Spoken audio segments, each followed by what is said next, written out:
શું તમારે વોશરૂમમાં અડધો પોણો કલાક બેસવું પડે છે છતાં પણ બરાબર રીતે પેટ સાફ થતું નથી? જો હા, તો આ વિડીયો તમારા માટે જ છે। પેટ સાફ ન થવું એ એક એવો પ્રોબ્લેમ છે જેનાથી દુનિયાના કરોડો લોકો ઝઝૂમી રહ્યા છે।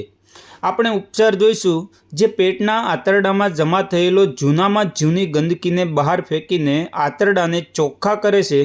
કુદરતે આપણું શરીર એ રીતે બનાવ્યું છે કે તમે સાંજે જે કંઈ ખાધું છે તે આવતીકાલ સવાર સુધીમાં બિલકુલ સાફ થઈ જાય, અને જો આ રીતે ચાલે તો આપણું આખું શરીર તાજગી અને તંદુરસ્તી ભરેલું રહે છે। પરંતુ ખરેખર આવું થતું નથી। આપણી ખાવા પીવાની આદતો એટલી હદે બગડી ગઈ છે કે આપણે જે કંઈ ખાધું હોય એનો બગડેલો ભાગ ક્યારેક પૂરેપૂરો નીકળી શકતો નથી। એવું થાય છે કે આ ગંદકી આંતરડામાં ચોંટેલી રહે છે અને ચડતી રહે છે, જેમાં જાતના બેક્ટેરિયા બને છે અને આખા શરીરમાં ફેલાઈને અલગ અલગ જાતના રોગોને ઉત્પન્ન કરે છે। સંશોધન કહે છે કે પેટ સાફ ન થવાના લીધે કબજિયાત થઈ શકે છે અને હરસમસા જેવા ભયંકર રોગો પણ થઈ શકે છે। પેટમાં દુખાવો થઈ શકે, એસિડિટી પણ થઈ શકે છે અને ઘણીવાર તો ચામડીના રોગો પણ થઈ શકે છે।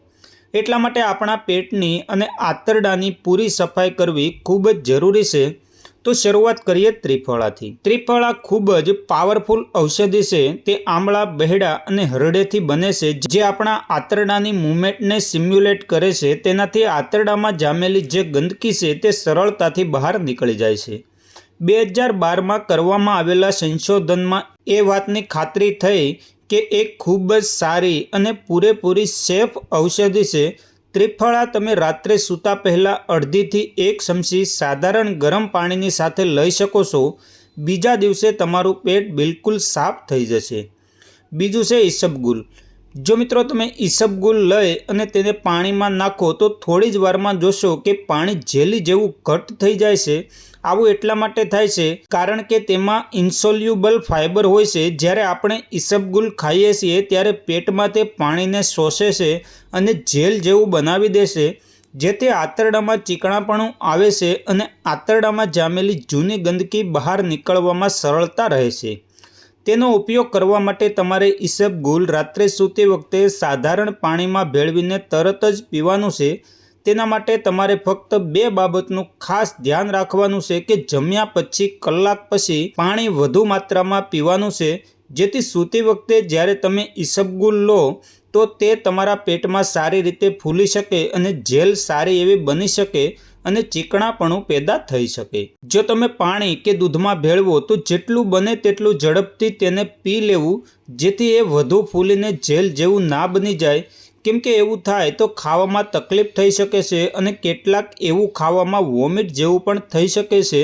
હવે ત્રીજું છે અંજીર। અંજીર પણ આંતરડાની સફાઈ માટે ખૂબ સારું ગણાય છે। અંજીર લેક્ઝેટિવ હોય છે, એમાં ફાઇબર હોય છે જેનાથી સરળતાથી પેટ સાફ થાય છે।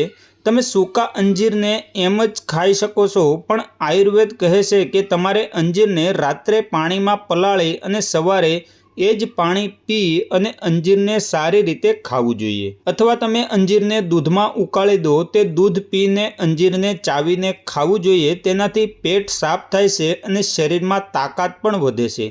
જો તમને કમજોરી છે તો અંજીર તમારા માટે એક વધુ સારો વિકલ્પ બને છે।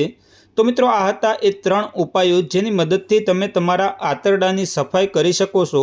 ત્રણેય ઉપાયો એકદમ સુરક્ષિત અને તેની કોઈ જ આડઅસર નથી। જો આ ઉપાય કરવા છતાં પણ તમને કોઈ લાભ મળતો નથી તો તમારે નજીકના આયુર્વેદિક ચિકિત્સકની અવશ્ય સલાહ લેવી જોઈએ।